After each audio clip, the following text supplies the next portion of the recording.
Hello, welcome to Widowhood Real Talk with Tina. I want you to send me your questions. I want you to write in. I want you to let me know if you want to share your journey on Widowhood Real Talk. You can email me at widowhoodrealtalk@gmail.com, or you can go to our website, which is widowhood-realtalkwithtina.org. I want to hear from you. And right now, you're about to hear from Mr. Martin Owen. He's going to share with us his journey and his wife, Tanya. Let's get into the conversation. Many people talk about the ups and downs of married life, but no one really prepares you for life after your spouse passes away. Welcome to Widowhood Real Talk with Tina, a safe place for widows, widowers, and their friends and family to talk about love and loss. Find comfort as you listen to honest conversations between Tina and invited guests who've experienced the loss of their forever partner. Share their stories of love, grief, and healing. You are not alone in this journey. Join today's episode and discover a wealth of resources and learn how to connect with others who are traveling the same path. This is Widowhood Real Talk with Tina. Hello and welcome to Widowhood Real Talk with Tina. And our guest today is Mr. Martin Owen. How are you? Welcome, welcome, welcome. I want to just say that there are not enough men out here sharing their journey. And I actually saw Martin sharing his story on TikTok and reached out to him and asked him would he be interested in sharing his journey here on Widowhood Real Talk with Tina. So I am just excited that he said yes. And I'm excited for all the men that are going to hear his journey, and women too. But we need to have more of the men out there sharing because sometimes they're silently suffering. And we want an opportunity for that healing and encouragement to come. So thank you, Martin, so much. Absolutely, absolutely. I always joke about it. Anytime you give me a chance to talk about my wife, even if it's the tough times, I'll take the opportunity. So yes. No And so Martin, tell me, what gives you hope these days? My purpose, just my purpose. Because one thing I realized from the time she passed is she didn't leave me without purpose. I knew I had purpose when she passed. I kind of knew to a degree what that purpose was in terms of, finishing her book that she had started and writing the second book, which is her second battle with cancer, and then writing a grief book. And eventually writing our life stories combined. So, I know that much purpose because our marriage had a lot of purpose in it. And so sharing how our marriage was and just different things. I don't even know what God has for me in the future. I just know there's a lot there. So let's not call her she. Your wife's name is? Tanya. Yeah. So tell us a little bit about this love story that you would write. And like from when you guys met, we want all of the tea. We don't want a short version. We want the first date and you were nervous, or how you met, everything. The funny thing is, we met online, and we met on blackplanet.com, which it was interesting because before I met her, I was dating a lot, and I use that word loosely. So yeah, and so this is the adult conversation. I think you're telling us to read into between the lines with that, right, Martin? Yeah, you read all around those lines, and yes and amen to all of it. In terms of, so when we met, that was back in 2004, and online dating was so she wanted us to keep it kind of a secret in terms of how we met. She's like, let's just say we met at a business meeting, business mixer, which there was some truth to it because I had a Black page called Philly Fix It. I was doing like handyman stuff, and she had a page called Too Cute because she does event coordination and stuff like that. So there was some truth to that, but we just kept it quiet. Our promise was either our 50th anniversary or on our deathbed kind of thing, we would finally tell the truth. So, when she hit hospice, I was like, honey, I kind of have to finally tell the truth now.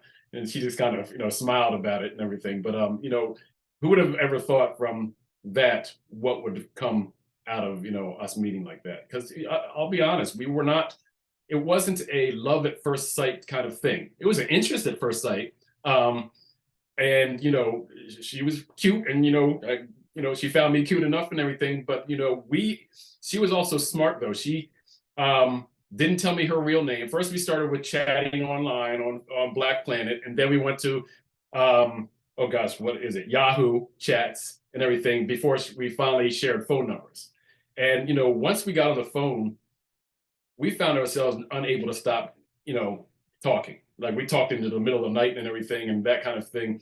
But she was still smart. Even during that time, she didn't tell me her real name. She just said she was T. She didn't tell me where she worked and everything. And I actually appreciated that, because I just felt like some women were kind of a little bit too easygoing with, someone sending me a message saying, hey, I'm coming up from Washington, D.C., thought I'd spend the weekend with you. Never talked to her before, nothing, anything like that. So I was like, okay, maybe, I want to add your body to the rest of them in the basement I have, because, you don't know me at all. Like, what are you talking about? So her being smart like that, I appreciated that. I was like, okay, no, hey, it's no problem. You need to, be protective. And so we talked on the phone for a whole entire month almost a month before we ever even met face to face. And the first time we met face to face was actually in the parking lot of Deptford Mall in New Jersey, outside the JCPenney. And, I got in her car and sat in there, and I actually had a throat cold at the time. And we talked for, 2 hours in the car. And this would have been, I think, March, I guess April 1st of 2004. And, just talked and talked and talked. But by the time I got out of her car, she ended up with a throat cold too. so There's some more reading in between the lines of that, Martin. I'm just going to keep it moving. Yes, that's right. Yep. Yeah. So, and we really and even then, we were not trying to get serious in terms of, it was just kind of like, she had a way about her in terms of like, let's not say, goodbye and all this stuff. She's like, I'll see you when I see you kind of thing. She said that was her way of telling, guys, if, I'm not trying to get serious and everything. Because I had told her early on, I was like, look, it's just me and my son. I'd been married before, and I had a son and everything. And so I told her, I was like, it's just me and my son. I'm not trying to get serious. She's like, that's cool. I'm not trying to get serious either. So it was really easy, because she wasn't pressing the issue. I wasn't pressing the issue. We really just got to be laid back with each other. And but the more time we spent, the more we just kind of realized, okay, this is a little bit more than just, just keeping it casual and whatnot. And we just got to the point where, yeah, I believe I said I love you first. I know I said I love you first, because she bragged upon that for years. And when I said I love you, her response was, I adore you. And, I was like, that's cool with me and everything. But here's the funny thing about that, because, she'd always say, Martin said I love you first. Now, don't get me wrong. She said it 4 days later. But she'd always tell me, Martin said he loved you first. Now, when she was in hospice, I said, honey, you know how you always brag about me saying I love you first. I was like, but you said I adore you. What does Jesus say? Jesus said we'd have to love even our enemies. He never said we had to adore our enemies. So you saying you adore me is a little bit deeper than me saying I love you, if you want to think about it. And she just kind of got the surprised look on her face, and she had to laugh about that. And she's like, I was like, I got you in the end. You had all these years to brag and everything, but I got you. So, yeah, I mean, but we really did have quite an adornment for each other. And, the funny thing is, though, even I would say my son and her fell in love with each other first. He was only not even 7 years old yet. And she was so nervous about meeting him and everything. The first time we were meeting, she went out to the store, bought all these snacks and all this stuff and everything. She had like a whole bag of stuff. And so, yeah, she won his heart pretty quickly. And so when it came time to propose to her, we both did it together. And there was an event at our church, and it was a cafe night where you can sing, you can perform and everything. And she's actually a singer. And so halfway through, we had planned it. Halfway through, they called me up and I called her up. She's like, I'm not singing. I was like, no, you're not singing. Just sit down in the chair. And she sat down in the chair, and Quentin was next to me. And I just got the microphone, and there had to be 150 people there. And I just was telling them, in the past year, how she had really, how our lives had changed and everything. And then I showed a video, because I'm good for the music videos. If you see how I am on TikTok, that started all the way back then. And the video just had all these pictures of us together, and it had the song by Donnie McClurkin, "Tomorrow I Want to Spend Tomorrow Here with You." I think the song's called "Here with You." And that last picture was 2 ring boxes. And so when that picture came up, she was already blurry-eyed because she was emotional from the video. But when that picture came up, Quentin and I were down on one knee. And so the whole entire, building just erupted and everything. And she's teared up and everything. And so, I, proposed to her first, and she said yes. And then Quentin got the microphone, and, he called her Miss T at the time. And, he takes the microphone. He's like, "Miss T, will you be my stepmom?" And the whole place just, people crying, all that kind of stuff. It was great. It was an amazing moment. And so that's kind of just how we started out. And she said something early on, which really stuck with me. She said, "I don't want us to ever get so comfortable with each other that we stop trying." And I was like, that, and so it was amazing how we've grown together. We would sit in church, and, things that the pastor would say, we'd nudge each other because we had just talked about that kind of thing. There was a lot of confirmation in the word and whatnot. And so we just really grew together. She had a lot of talents and skills and creativity, and so did I. And we, just bounced off of each other. And it was an amazing 16 years of relationship and almost 15 years of marriage. Wow. Wow. So when, yeah. That is beautiful. I cannot even imagine the love that your son felt to be able to say that and do that and to trust. And you as a dad, I'm sure in your serial dating experience, you were not introducing everyone to your son in that process nobody. at all. No, not at all. No, I had him on, right. Yeah, I had him on the weekends. So there was, plenty of times where I was, by myself and stuff. So he was not meeting people like that. Wow. So at what point did Tanya take ill? Or how did you guys find out about the cancer, if I may ask? This was the crazy thing. January of 2017, and literally the beginning of the month, she was sitting on the end of our bed getting dressed, and literally like a spider dropped down beside her while she was sitting on the edge of the bed. I mean, it was like Little Miss Muffet. And she got up to run, and she literally fell on her face. And she fell, and her fist was underneath her, and she fell, and her fist hit her breast. She landed on her fist on the floor. And we didn't know this was even possible. So we had no idea what had happened at the time. But what had happened in that moment was that, almost like if cancer was a yolk of an egg, the egg broke open and the cancer got released from there. And at the same time, because the way she fell, the blood vessels, some of them broke open, so the cancer got into her blood system.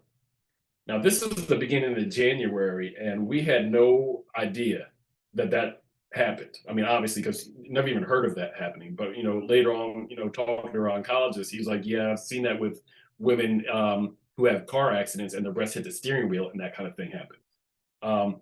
So that happened at the beginning of January, and she always took off the first week of the month from Comcast working. And so she came to work with me, and I was going to one of my clients in Philadelphia, and she came along, and she was talking to the client the whole entire time I was working on her bathroom and everything. And the client is an entrepreneur herself. She makes jewelry, and she went to Greece and spent a year in Greece. So she came home with this desire to make jewelry. So Tanya literally spent the day talking to her in her office the whole day and got inspired. And at the end of that day, that client had actually referred us to a friend of hers, and we went to her friend's house across the city, and she needed some work done in her basement. They had a flood, needed sheetrock done, and Tanya took charge, which was great because I hate the business part of my work. She loves the business part. I'm a contractor, do home improvements. And we got there, and so she did almost all the talking and everything. And I figured out what I needed to do, and the woman said she needed the basement painted, and Tanya offered. He's like, well, I'll give you a price on that and everything. And, my eyebrows went up. I mean, she likes painting. I won't paint for money. I hate painting. So we did that, and she was just having such a good day that day. We went home, and the next day she had to go back to Comcast. And, and I walk her out to her car as normal, and I see her bottom lip sticking out and everything. I put her in the car, and I was like, don't go get yourself fired today. Purpose. I was like, I see that look in your face. You don't want to go back. I was like, don't get, and she laughed because she knew exactly what I was talking about. But what was amazing was 2 hours, I texted her later on because it was a Tuesday. And I was like, why don't we spend date night tonight trying to figure out how we can transition you out of Comcast to being full-time with me. And, she loved that. And an hour later, though, she texts me back, and her whole entire department had an emergency meeting. And it turned out they were shutting her department down, and she had the choice of either applying for another job or taking a severance package. Her hand went up so quickly for that severance package. She's like, me, I'm out. She's like, I'm gone. And so they're like, really? You can think about it. She's like, no, I'm good. I'm good. And so it was amazing because, the transition that we needed in terms of her still having income, until we can figure out how to get her full time and everything happened that quickly. And, it was just like, okay, God, you really just listening today,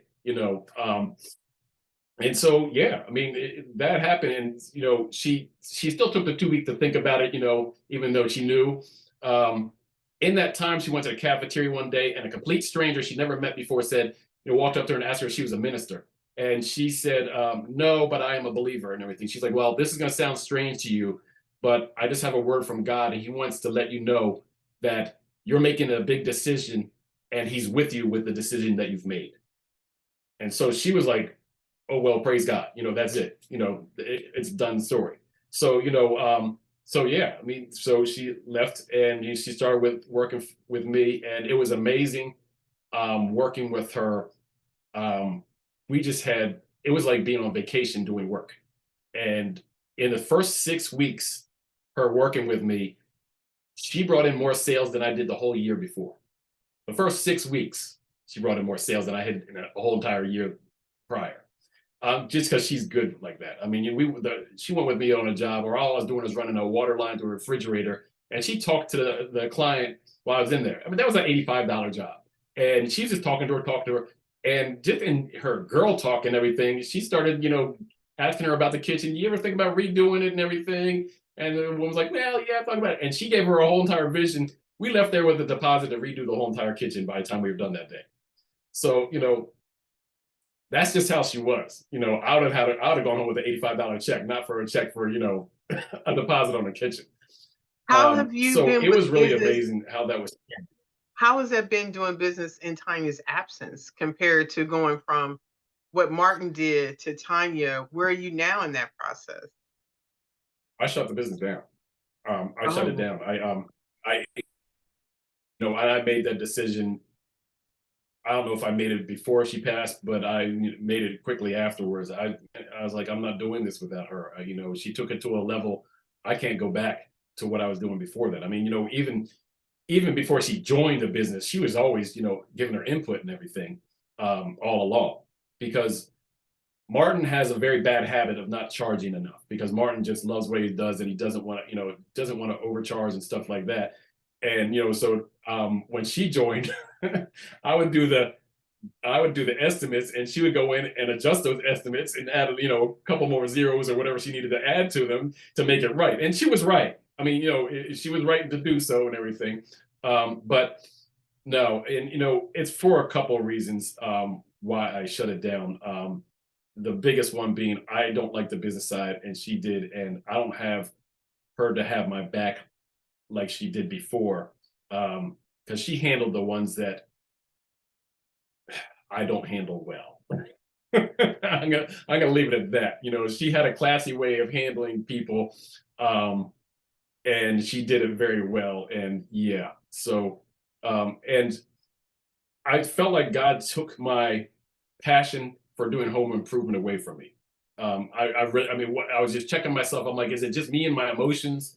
And I came to the conclusion, no, I just don't. I mean, there was a point where didn't want to do some of it anymore anyway, because I'm, hitting 50, and this is just hard on the body after a while. I can't do this forever kind of stuff. So, yeah, I mean, there was that thought even while she was working, but, afterwards, no, I knew, so what I ended up doing, I ended up just doing work for close family and close friends. Shut the business down, but I did work for close family and close friends and everything. And I also started, before she passed, we started a nonprofit for cancer patients to help them in whatever ways they can. Because one thing we learned through her battle was, even if cancer doesn't kill you, it's going to kill your bank account. And it really can mess with you. The last thing people need to fight with is their finances and how they're going to keep their electric bill on, their gas bill and everything like that, when they're just trying to stay alive, literally. So we decided to start a nonprofit to help that, and we did that in May that year. She passed in August. Didn't know it had actually, they had accepted the nonprofit until actually after she passed, because I hadn't heard anything. But yeah, so I do that now. And so I have quite a few clients that, and a lot of them are quiet, and, just go and do work for them, or, whatever they need. We're trying to build it to the point where we can help people financially in terms of the bills and everything. But yeah, so that's one thing I've done in place of the home improvement. So I literally just came from one of those clients in Philadelphia. So the nonprofit that you started, you talked about helping people. What are some ways that your nonprofit has been of assistance to people struggling with cancer? We've done, so far, it's been home improvement, home repairs, renovations, and it's kind of just update things, even if just in terms of t-shirt donations. This, like the t-shirt I have on now, is one of the designs we do. I literally just started the t-shirt store last week, but I've been giving them and making them for the last 2 years. So we did last year in May. One of our little sisters at the church, who had got diagnosed the year before, she was getting her mastectomy done last May, and we privately went in. I took measurements for her whole entire kitchen and her flooring and everything. And while she was in getting her mastectomy, we did a complete makeover on her kitchen and put a whole new flooring on the first floor in one day. So she had no clue now, and so it was amazing. So I ripped out all the kitchen cabinets, countertops, the whole nine, and my son and nephew put in the flooring throughout the whole place. And some of our sisters, came over, and they did the organizing stuff, the stuff that they're much better at. They put all the stuff back after I put the cabinets up and everything. And so, yeah, I mean, she was actually got released that same day, which we didn't know. I mean, she was supposed to be, your mastectomy, who's going home the same day, but they released her the same day. So we were frantic in terms of how we were going to handle that. And one of our sisters, Fran, who was her best friend, put her up in a hotel. She's like, "You can't go home right now. We got something going on, just gonna put you up in a hotel." She would have no clue as to what we were doing. Who would think in 24 hours, you're gonna come home to a brand new kitchen and all new flooring? So yeah, she came home the next day, and there was actually a TikTok video of that as well, her coming home and us doing the whole process. And that was amazing. So that was one of the bigger ones. Most of my clients are private. They haven't gone real public with their cancer battles and stuff like that. So that was the one where she was public about it, so we could really do something big. There's other ones, where we did a patio makeover. She wanted an area where she could go after her chemo treatments and relax afterwards. So she went out, and we came and we put in a day bed, a water fixture, a fire pit, lighting, some extra chairs and everything. And she came home to that. So we couldn't be there because she was taking forever to get home. So we just told her sister, just videotape her reaction and everything. So how is this being funded? She kept that private, so I got to see the How is this being funded? So people's donations. Okay. And if someone wanted to donate, how would they go about doing that? Is there a website, or do they connect with you? How does that work? Yeah, really the main page is really on Facebook, which is more than MTAC, More Than a Conqueror Inc. Okay, and that will be down so they below go in the there and it has notes. all the lists of different. Okay. And for my Okay. listeners, that will Yeah. be And down in the notes yeah. below. Yes. Wow. So Yes. is this Yes. what you're Yep. doing Yep. full time, And or so how does Martin eat? How are you I'm taking care of doing all that. this? I'm doing that, and I'm doing the. I'm still, like I said, I still do home improvement for friends and family, uh, enough to keep me going. Okay. So and that, and yeah, yeah, that's basically the two main ways of Okay. doing that. We had a lot of businesses together. She had her wedding and event coordinating business that we did. We had one called Giving You Props, where we literally make stage props and different things like that. Make furniture. I made all the furniture for the tabernacle, which the Ark of the Covenant, all of that furniture for the church at one point. So different things like that, where we just have different sources of income that kind of all work themselves out. Okay, that makes sense. So let's go back to you were talking about purpose. In the books. Can you give us a little bit more like the titles of the book, and are they still available? The books they're all being written right now. Her book, I finished the rough draft the last day of February. I was really trying to finish the last day of January, but it was really tough time. I knew I was going to get attacked by the enemy. I did, and so it took longer, but it's okay. It was interesting writing that book because um, it's from her point of view, and she had notes and everything, but she definitely did not have anything written down. Just a lot of notes. So the uh, the amazing thing about that is we went to Israel in 2019, and which was a life-changing trip. And the third day in, I got to help baptize her in the Jordan River where Jesus was baptized. And there was someone there, an apostle Hardy from Louisiana, and when she came out of the water, he saw something on her. And Tanya said she felt something when she came out of the water also. And so that night he came, he wanted to speak to us. He asked our bishop if it was okay. He spoke to her. Bishop had never told him anything about her condition. And this is when she was re-diagnosed with cancer. She had beat it the first time. She got diagnosed in 2017, beat it by 2018, 2019, end of May. It turned out it came back and it had gone metastatic, and it came out stage 4 cancer in her lung. And we found out at about 3 or 4 weeks before we went to Israel. So she's like, I'm supposed to go to Israel, and her oncologist is like, you're going to go to Israel. What we're going to do is we're going to get you 2 treatments in. You do this, and this while you're there. We were there for 10 days, and you'll be fine. He's like, because I believe in order for somebody to want to fight for the life, they have to have a life worth fighting for. So he wanted us to go and everything, and praise God he did, because that trip was amazing. She, for the most of that trip, you would have barely known she ever had cancer at all. Nobody knew it on the trip. We didn't tell anybody except pastors and a few individuals. But it was an amazing, amazing trip. We got to go to the church where Jesus was invited to the wedding and changed the water to wine, and we got to renew our vows in there. And so that was very important. I know I'm getting off the subject a little bit, but I had to go back and tell that bit of story towards go forward. We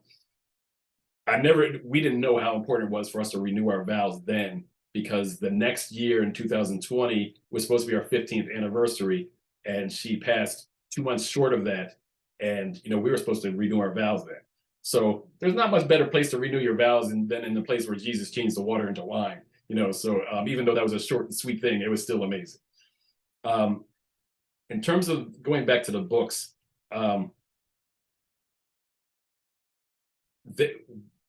he had prophesied to her that, I see books being written, I see speaking engagements, I see all of these things and everything. So we're like, oh, praise God, she's gonna make it through this whole entire battle and everything, no problem. So you can imagine my confusion the next year when I'm putting her on hospice, and we believe, God said that she was gonna live. Well, I had actually recorded that whole entire time he talked to her and prophesied to her. So I went back and listened to it. It wasn't that he prophesied that she was going to live. He prophesied the books and the speaking engagements. Never said it was going to be her. So, I'm like, okay. But, initially when, put her on hospice, I'm like, I need some answers. Somebody tell me something, and within a week, two of her girlfriends at the church, one of them she's a author coach, and another one, Wandre, who writes the plays for our church and everything, they got a hold of us out of the blue and said, I'd really like to, we would really like to ghostwrite her book. And, so I asked, Tanya, she was okay with that. And she was like, yeah. And so they had started, I saw all her notes and everything. And after she passed, we had some meetings, she had to ask questions and everything. And so they had started writing it. Now, what I didn't realize and what they didn't realize at first was they can't write her story. They couldn't do it. They couldn't write it. I needed to write it. And I was working on the second book already at the time they were working on the first book, because I was working on the second battle.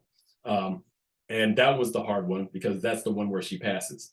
And so it was very, very hard to relive all of that. But I was doing it. And what I realized in writing that one, because that one was from my point of view, and the first one's from her point of view. What I realized in writing all that is they can't write her story, because they don't know how she felt, what she thought, and all of those different things to the level where they could really, really write it. I mean, they literally need to plug right into my brain in order to get all those things out. Our marriage and our relationship were the type that I knew what she was thinking and feeling most of the time. So I was able to write her book the way she would have written it, and what she would have said and what she would have felt and everything. And so it was therapeutic doing that. I had to stop writing the second book because it was getting too hard. It really was getting to where it was draining. I still have 90 pages of that written already, but I stopped. And for a while, I wasn't doing any writing at all. And they weren't either. And I come to realize, I went to them. I finally told them, I was like, I'm going to have to take that over. And they agreed. They're like, yeah, we can't do this. We feel like we're not supposed to do this. But what I appreciated was God put them in place to get it started.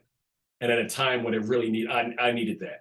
And God knew that I needed, somebody to confirm that these books were going to get done. So them lighting the match and lighting the fire was their purpose in it. And, they're still there to encourage and coach and all that stuff.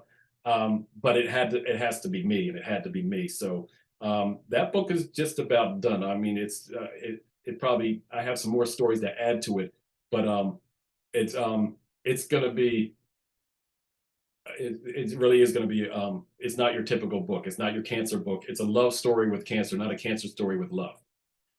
So, okay. You mentioned a yeah, lot about I'm looking God. for that one What coming in. what is your relationship with God, and how did that come to be? We,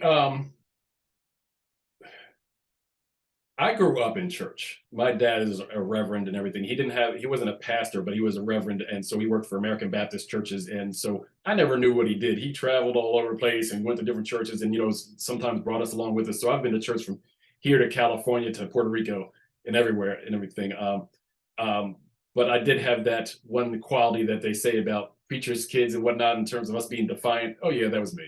So I can't say my relationship with God was a tight one, because I struggled with him early on in life.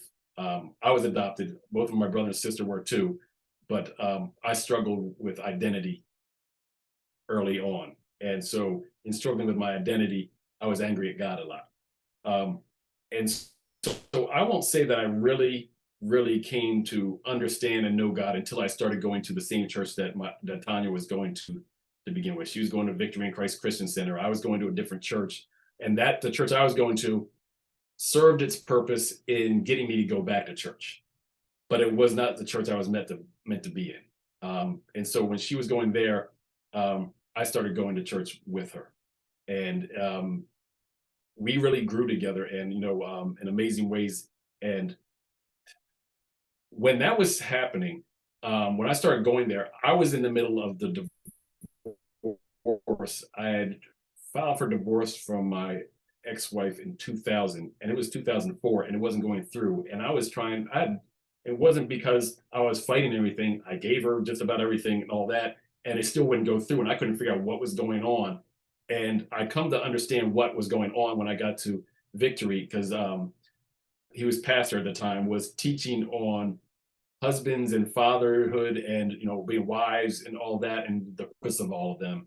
And in teaching that, I realized when he was teaching, I was like, I had more to do with our marriage going bad than I realized. Because I was pointing the finger a lot at her. And she has a lot to blame for, but not as much as I realized it was on me being the head. And so I learned a lot from that. And I sat back and I was like, man, I really screwed up a lot. Now, I don't have resentment as if I known then what I knew now, our marriage would have been better. No, if I'd known then what I know now, we would have never gotten married to begin with. And I have no doubt my ex feels the same way, because we just weren't ready. So, but in acknowledging that and understanding that, God was waiting for me to get to that point and understand that before he would let me move forward and screw up another marriage because I didn't understand what I had done wrong to begin with. As soon as I came to that understanding, that divorce went through 3 weeks later. It was amazing. I mean, it was just like, it was done. Like, I got the letter, it was finalized. It was, so I got the point and everything.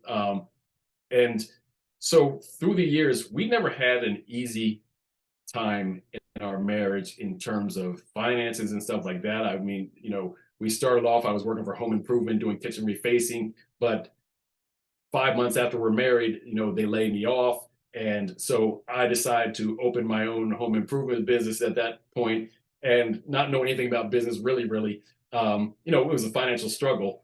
And, so we struggled financially through the years and different other things we struggled with. The thing I take most out of it, though, is our problems were never between us. Our problems were always in front of us. We locked arms and kept our problems in front of us and never allowed our problems to come between us. No matter what it was, no matter who screwed up or whatever, no, it was like, because we came into agreement and stuff. So even if it was my idea and she agreed, she wasn't going to say, that was your idea. No, we agreed. We put our problems in front of us and we fought them together.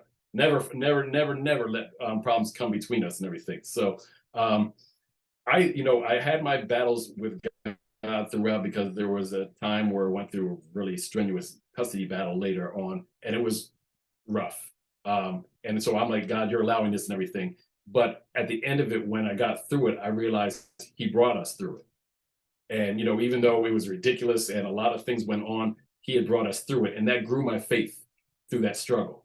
And I honestly think the greatest growth in your faith comes through your struggles, not through your successes. So when Tanya beat the cancer the first time, that was a witness of the miraculous to begin with. I mean, she got diagnosed in June of 2017. And, that was one of the crazy things, is because, God said, I got you, in terms of making the decision to leave Comcast and everything. Then she ends up with cancer, before her insurance and all that stuff runs out. And so she's like, what's up? What happened and everything? So she started chemo and, went through all that. And halfway through her chemo treatment, she went back to her breast cancer surgeon, who examined her. And her breast cancer surgeon was amazed, because at first the mass in her breast was the size of like an orange or a tennis ball. When she examined her, and we're talking month and a half later, it was the size of a grape. And, her breast cancer surgeon was basically said, this is not normal. She's like, this is not normal results at all. And this was like the head surgeon of MD Anderson. And she's like, this is a gift. She didn't use the word miracle, but we knew what she was saying. She's like, this is a true gift.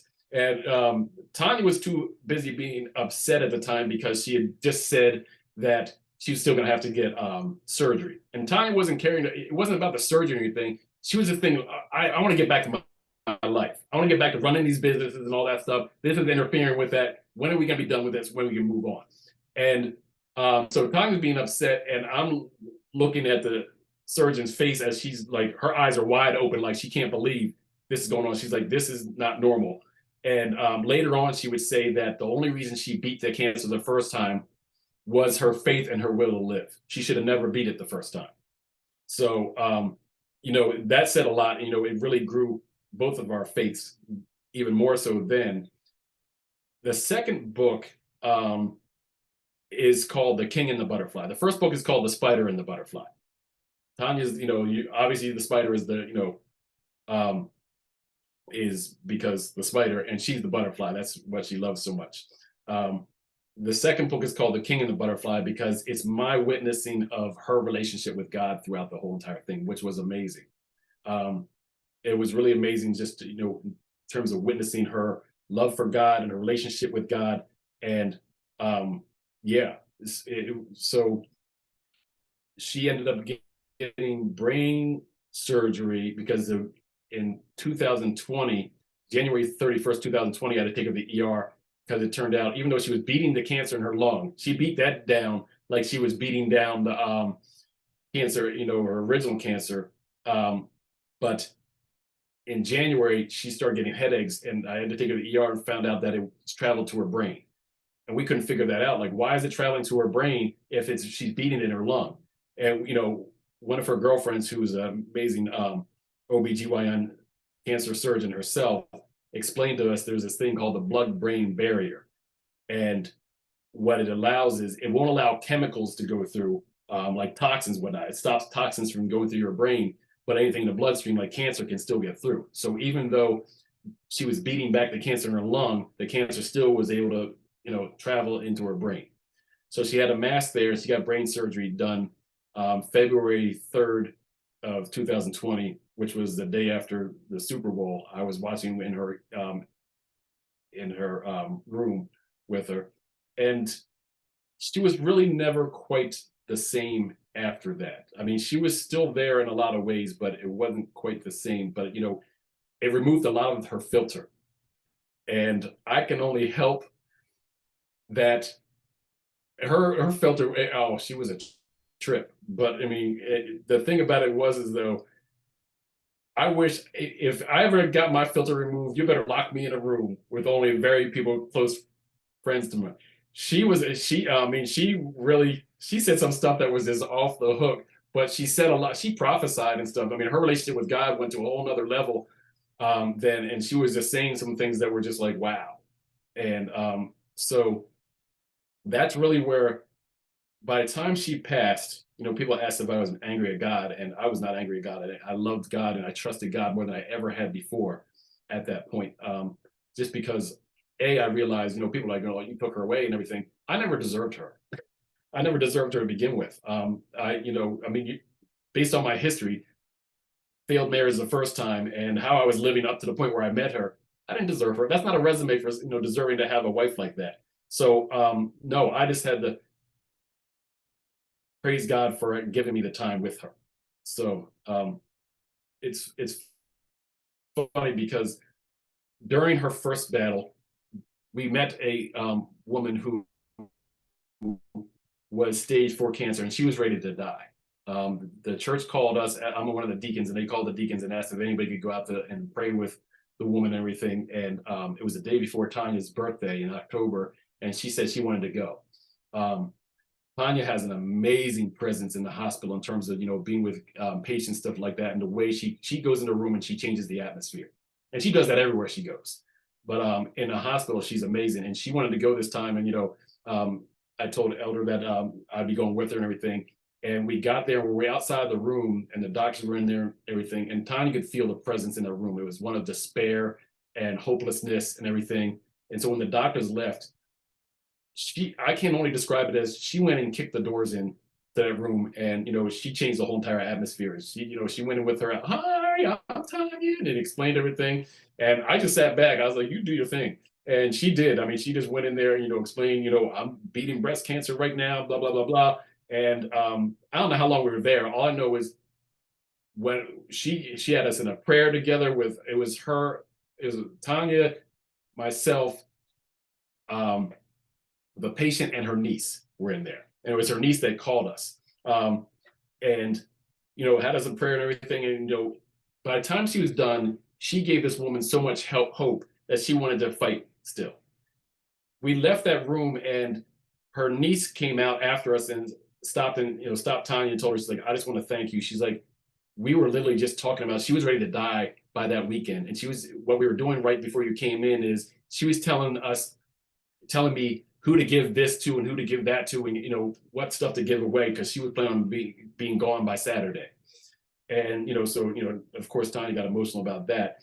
Now, the woman still ended up passing away 3 months later. But the amazing thing about that is she had been estranged from her daughter, and her daughter only came back because she found out her mother was passing. And it gave her daughter 3 more months with her mother that she would not have had otherwise, to make amends and do all that stuff. And so that was the important thing, was allowing this daughter and mother to have their relationship bonded again before her mother passed away. She'd also been married for 3 years to Willie, and they're in their 70s. So we went to see them on, the week before she passed, and Tanya went in with her, and I was out with Willie at the kitchen just talking to him. And he was telling me he had been married before for 40 some years, and his wife passed of cancer. He's like, but this marriage, he's like, there's something different about this. This is just amazing. He's like, I love my first wife to no end and everything, but there's something about this was just different. He's like, we were like little kids having a great time. It's only been 3 years and everything. And, I ended up saying to him something that would come back to minister to me. I said to him, God knew what was going to happen with her. He knew all along what was going to happen with her. And he chose you to walk her through the last 3 years of her life. And there's no other way she would want to spend it than the way she spent it with you. And so when Tanya hit hospice, those words came back to me. He knew what was going to happen with her, and I got to spend the last 16 years with her and walk her through that and give her back to him. And yeah, I mean, a lot of those kind of moments just kind of added up along the way. And I just really gave me a great appreciation for all God allowed me to do with her and how he drew us together. And yeah, I mean, so I really have to praise God for everything. And after she passed, I spent a lot of time alone. I mean, I hit the road after I did her celebration and for a month, and when I traveled across the country, because when she had hospice, I was like, well, you never wanted to talk about funeral and all that kind of stuff. What did you want to do? Did you want to be buried with your family? She's like, I don't care. She's like, what do you want to do? I was like, I want to cremate you, and I want to take your ashes, and I want to go every place across the country we were supposed to go together and spread them there. And so that's what I did. I mean, 2 weeks after doing her celebration, I got in my van and I went up to Niagara Falls first and went across the country and all the way down through California and all across the South, and it was gone for a month and 3 days. Just me, her, and God, and it was the best decision I could have ever made. God just talked to me so much during that trip. And I'm not spiritually deep. I'm not the one that says I hear from God all the time. No, not at all. But he's carried me so much through this process and everything. I mean, I just feel carried, and, just talking to me and giving me revelation on different things and understanding. And yeah, I mean, I would have never known that helping people walk through their grief and through their cancer were going to be two things that I was going to be purposed to do. But I see how I am. And so, because the only thing I asked God, I was like, I have no problem with the pain, because the amount of love we have, I completely expect the pain. But I just want to be a purpose in the pain. And he's given me purpose in the pain, just in terms of being able to minister to other people and walk people through, whether, like I said, whether it's their grief or whether it's their cancer. So, yeah. If someone came to you, and Martin, thank you for sharing that. If someone came to you and they're mad about the difficulties in life, what advice would you give them? Or what would you say to them? It's understandable. One thing that I think people need to be careful of, especially church folk, is don't get churchy on people. Don't get scriptural on people. Don't do that. No, you need to understand why people are where they are and accept where they are, and tell them, look, one thing you have to do with the grief or whatever you're going through is be patient with yourself. And, I was surprised how patient I had to be with other people as well. Very surprised about that. And I'm not a patient person. Tanya left a lot of peace with me and everything, and a lot of her patience, because she's patient to the point where I thought it was a flaw. But I would just tell them, be patient with the process. It's not easy. There's not going to be anything. I'm not one to pull punches about it. I'm not going to tell them, it's going to be the worst experience ever. The idea is to encourage them, but you have to be real with people where they are, and allow them to really know that it is okay for you to feel those ways. You can be mad with God all day long. God's not surprised. Not like he's like, oh, she's mad at me. No, he knew you're gonna be mad. No, he gets it. So it's a matter of you just being okay with where you are, and just working through the process.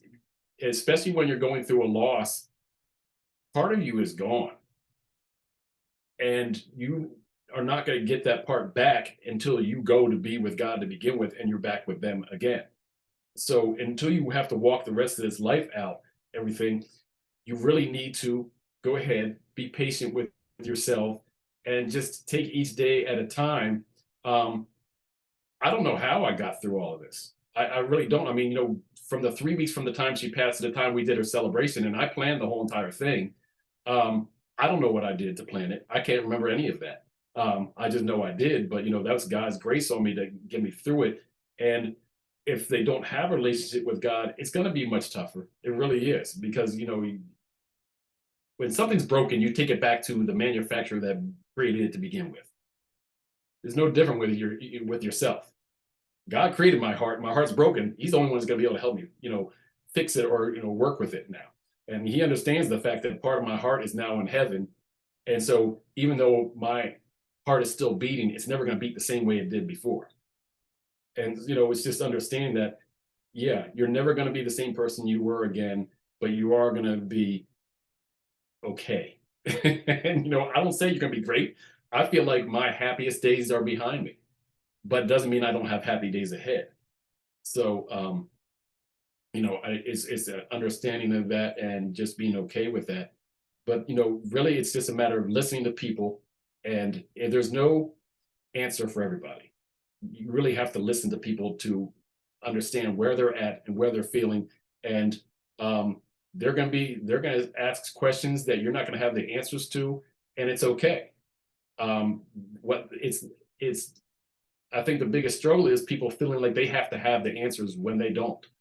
And my thing is, you don't have to have the answers. You don't try telling somebody how to get to where you are when you've never been where they're at now, and you're trying to walk them through the grief that you've never suffered before. No, what you need to do is try to be where they're at with them, and say it's okay to say, I understand. I understand that I don't understand where you're at. And I just want to be here for you. I can shut up and just be in the room with you, or whatever you need. But I just know that I'm here for you the best I can be. And so, that's what I would tell most people is, it's not going to be easy, but you can get through it. It takes a long time. Sometimes you're never going to be, if you're looking to be the same person you were before, no, that's not going to be what you're trying to do. Try to find the purpose in why whatever happened to you happened, or, and go from there. But take your time with it. I mean, honestly, I'm 2.5 years in, and no, I mean, it's still tough. I don't think it'll never ever be grand and all that again, but I'm okay with that, because what I had was well worth whatever I go through going forward. I think that is some So, solid advice. I think a lot of times people, and you can tell me your thoughts, people think you look at the chart of grief and you go through these steps, and then after that, you're okay. And it doesn't work like that. You can go through those 6 steps in 1 hour and have a whole different version of that right. a month or 2 later, a year Yeah. later, and it Yeah. continues to evolve. I know for me, leaning into the grief, moments that were so hurtful, instead of trying to turn from them, but leaning in and experiencing them, served me better than trying to run away from things that were painful. What are your thoughts on that? Yeah. I'm a fixer. So Okay. I don't like turning away from problems. So I full-fledged went into the, I was willing to embrace the grief completely. I didn't stop from crying. I literally have cried more in the last 2.5 years of my life than I did the first 50 combined. I mean, that's not an exaggeration, nothing, no. I mean, on a daily basis, yeah. So I embraced it completely because my thing is she's worth crying over. She's completely worth crying over and everything. And I'm not gonna dishonor her memory by acting like I'm fine and everything when I'm not, and acting like it doesn't hurt when it does. I'm not going to act smiling and everything just because it makes somebody else uncomfortable. So, no, I embraced it in different ways. We were both very creative people. And so I did everything creative in terms of, expressing my grief or handling the creative part of it, making videos or whatever, listening to songs that spoke for me, not to me, but so much spoke for me. I went out looking for songs and stuff like that, and it's amazing the songs I found. And I have a list of them. It's called Martin's Playlist and everything. And the songs all really hit home at different stages of the grief too. I mean, some songs I listen to now, I wouldn't have listened to right after she passed. Now, some songs from I listened to back then, they still can hit hard. The one that I played at her celebration was Homesick by Mercy Me. And I always heard that song and it was always powerful. I just never wanted it to be personal. And that's what I did her video to for her celebration and everything. Now, I listened to that song. I probably won't make it through it ever without tears. But it's sometimes I know that's what it needs, though. Sometimes I know that's what the moment calls for, is like, look, I got to get this out of me. And keeping it contained or whatnot is kind of like shaking a soda bottle and whatnot. And you see what happens with a bottle. It starts expanding and whatnot. Sometimes you need to take the cap off and let it just all come out. And just, and so I'm quick to do that. And most of the time it's in my personal time and whatnot. And then I'll make it public in videos or postings or whatever. But I keep a journal that's the one thing about the iPhone, is that little notes app and everything. Everything goes in there into a journal. And that's going to be, I'm taking the third book from that. And I have to edit that because the journal is me speaking my mind quite openly. So there's a lot of things that have to be edited out because I name names, I say a lot of things, because I wasn't angry at God, but I was angry. And what I was angry at was those people that hated on her, were jealous of her, and some people that would actually kept her from her gifts and talents because of that jealousy or that hate or whatnot. Some of them were jealous and hatred because of our marriage. I mean, quite honestly, our marriage was amazing. And, there were plenty of people that told us that our marriage was their last hope for marriage. The only reason they believed in marriage at all still was because of us. So when you have that kind of marriage and whatnot, and you have other people whose marriage is failing, yeah, they kind of look at her and they think she's just happy-go-lucky. And, they don't know, her favorite song was Alabaster Box. And that's what she always said. You don't know the oil in my alabaster box. You have no idea what I've been through. That chick, one of her boyfriends tried to kill her. Literally, tried to kill her. And so, so don't think her life was easy and all that stuff, to the point, she looks like a diva, but that chick has been through some stuff. And so, that's what I was angry at. And in my journal, I say it all. I say it all. And that's all going to stay in the journal. That won't be in the book. Parts of it will be, but I won't be naming names and doing all that stuff. People will know I'm talking about them, but I don't need to blast them or anything. No, because it'll take away from the point of the book, which is, for God to get the glory out of the story. So if someone's never had a journal and they've thought about it, what would you tell them if they were on the edge and thinking, I don't think it's going to do me any good. Journal is not for me. And the funny thing is, literally in the last 24 hours, I suggested it to somebody. And with my journal, I use Siri. I dictate a lot. Now, I wish iPhone would divorce Siri and marry Alexa, because Alexa understands me much better than Siri does. She's always saying the wrong things and misquoting me and saying, sometimes she puts curse words in there. I'm like, I need to rebuke you in the name of Jesus. But But the good thing is that I'm able to dictate and I'm speaking. So I'm not just typing the journal out, I'm writing because I don't like doing that. Most of the book is me speaking and talking and whatnot. So in speaking, because there's plenty in the journal where I'm talking to Tanya directly. And I say, "Dear Tanya, blah, blah, blah, blah, blah, blah, blah." And I just start off talking, and I don't know what direction my heart's going to take me in terms of what's coming out of my mouth, but I get it out. And what's, is good to have it out and expressed. And the reason why I find it important is I want to be able to go back 5 years from now and look at what I was thinking and how I was feeling back then. Because I know I'm not going to have the same thoughts and feelings 5 years from now completely, and some of it's going to be, I'm going to go back and be like, whoa, I said that. Oh my gosh, I forgot what I said when I said that, because I was a little bit hard there, because nobody was is above me blasting them when it comes to the journal. If I have a thought and whatnot, I get it out there. So that journal is not to be shared with anybody. I will set my phone on fire if I have to keep it out there. But I really highly suggest people, but I suggest they do it by dictating, because you're speaking. So you do it as if you're speaking to the person, and that's what I did. I'm sitting there, Tanya, blah blah blah, talking about. I was like, today was god awful. It was one of those days where people made me miss you even more than I did already. And I would say stuff, and it could go on for, I could be talking for 15 minutes into that thing, and it's all being copied down. I just think it's very important because it allows you to really express yourself. But sometimes you want to express yourself without having to have somebody react to you. So when you say it to the journal doesn't talk back to you.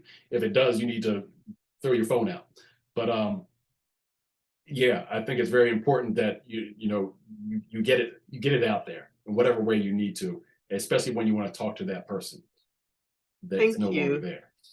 So what drove you to bringing your story to TikTok? I know you said you were doing some things before, but what made you turn that corner and say, I'm going to put it out here like this? Funny thing is, I was never on TikTok before. I really wasn't. I'm an introvert, so I'm not big on the social media to begin with and everything. I was really on Facebook, and I was making videos for YouTube and everything. So I have a ton of my videos, especially the long ones that I made throughout these couple of years and everything. Some are 10 to 12 minutes long.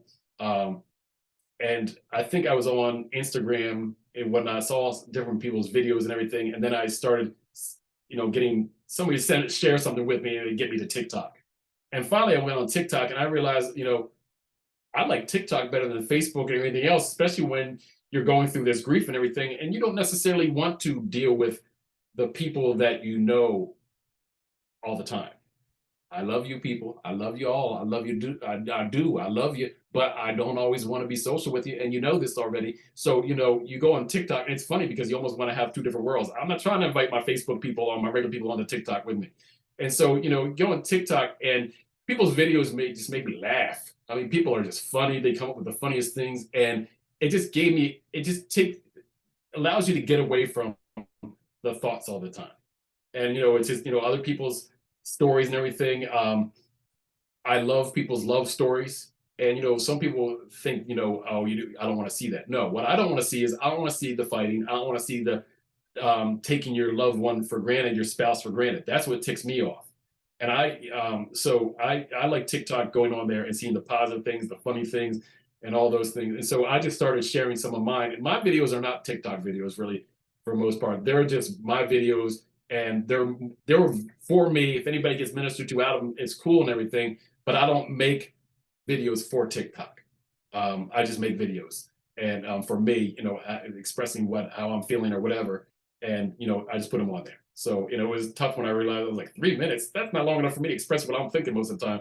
And then I realized they bumped it up to 10 minutes. I was like, okay, I was like, I know, and I get most people don't watch the 10-minute ones. I understand, but it's all good, So. Wait, you can make 10-minute TikTok videos? I did not know that. Yeah. Oh, yeah. okay. Yeah. That's good to know. Somehow, somewhere along the way, they added it. I mean, don't get me wrong, you're probably going to get like 50 people viewing it. But I mean, because they don't give you as much, that last one I just did, was probably, got the most views that quickly. I was like, okay, I guess it's just, because it's shorter and all that stuff. And You what think I video would was like that? shorter videos because that was the one I did with the AARP. Oh, okay. Okay, I know they don't see Yeah. the video, but just talk about what that was. Maybe we'll put the clip to that down in the description. We should do that. Okay. Just I was so what was the I was motivation for leaving. that? I joked about it before. Was like, I haven't gone to the clubs since my college years and whatnot. But I was laughing about the fact that the only club I belong to, I'm not a gym person, nothing like that. The only club I go to now is AARP. I got my AARP card and everything. So I was sitting in the car leaving church yesterday, and I'm at a stoplight, and I'm just thinking about the English club song and whatnot. And I start bobbing my head, and then I hit record the video and everything, and I pulled out my AARP card and just put it up there and whatnot. I was like, "You want to find me in a club? This is the only one you're gonna find me." It was So, hilarious. You were just sitting there, and I was like, I was wondering if you were driving or if you were parked. And then the car comes up real slow, like, and it's like, oh my gosh, this is hilarious. That is hilarious. yeah, I was at a stoplight. And the funny thing is, I did a couple different takes, but it was the first one was the one that actually worked out the best because I was at a stoplight and everything. Because I'm not doing I'm in my Corvette. I'm not driving my Corvette and not looking where I'm going and all that stuff. So Right. I had the phone sitting there on the pad and everything, and I just hit record, and the light, was red, so I was able to do all that. And then light turned green, and that was the end of the video anyway. So just hit stop and kept it moving. So going back to TikTok, there are so many people on there. Are people messaging you? Are people talking to you about their grief more than the comments that people are making? It's funny. I one of my T-shirts I made up. It might not sell a lot, but I think it's funny. I put a T-shirt on my thing that says, "Don't hate the follower, hate the algorithm." Because most of the time, it's because your followers don't see your videos and whatnot because the algorithm does, like puts them aside and everything. Um, but what I'm realizing with TikTok with the algorithm is it's sending a lot of videos for grief and cancer my way. So I get a lot of people's grieving videos come through. I view them and everything. I have no doubt that because whether the word grief or whether cancer or whatever is in their hashtag or whatever, but I see a lot of them now. And so some I feel inclined to comment on, some I don't, and I'm not one to sit there and try to do every one of them. It's really whatever is laid on my heart too. So when I saw like your videos and everything, I took to those. And so, those were videos that they meant something to me and I could speak on those and everything. So it really is a lot of, between the algorithm and God, he's sending the right things my way and everything. So I've really gotten to know some people, and some people, yes, they have reached out to me in messages after I've put comments on their videos and everything, and just kind of helping them navigate their way through. And I'm really not doing much more than helping them realize what they're feeling and what they're thinking. Because some people, you don't even know what you're thinking, you don't know what you're feeling and everything. And so everything is just crazy and mixed up and you don't know what. And so all I'm really doing most of the time is speaking to them about what it is they're actually feeling and what it is they're actually going through and everything. And I get a lot of, yes, that right there, and it's because I get it. I get it. God has really allowed me, to really feel a lot and really understanding what I'm feeling and really think about what I'm feeling a lot to the point where I can understand people and, not even loss in the same way. It doesn't even have to be loss of a spouse and whatnot. Loss, mother, sister, brother, child, whatever. To a degree, I understand it. And yeah, I just kind of understand what they're thinking and feeling. It's one of those why that's a blessing to me is I was doing that a lot with Tanya in terms of we've always encouraged each other. We had a contracting business, but I'll tell you what, I've never built anything as much as she's built me up. And so, and in terms of me, I built her up even more so. So I miss that, having that love to share with somebody. That's the hardest thing to not have anymore. And having that person to encourage and everything. Now other people get the benefit by me sharing with them what I would share with her, like in terms of encouraging them and, trying to build them up. And, so I get that's part of my purpose. How is your son doing in Tanya's absence? He he's doing well. I mean, and honestly, he's really helped me a lot in it. I mean, it really helped me a lot, and kind of keeps me pushing and everything. He At the time when she passed and everything, he was out on his own and he was living in an apartment and whatnot. The next year, he ended up moving back in, and it's been great. I mean, he works with me a lot, and he's got skills. I mean, he put the flooring in our family room when he was 13.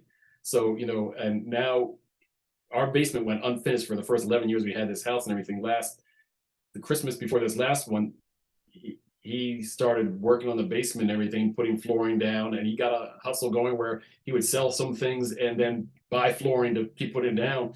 And we finished the entire basement. He did 85% of the basement, and it's a Marvel theme.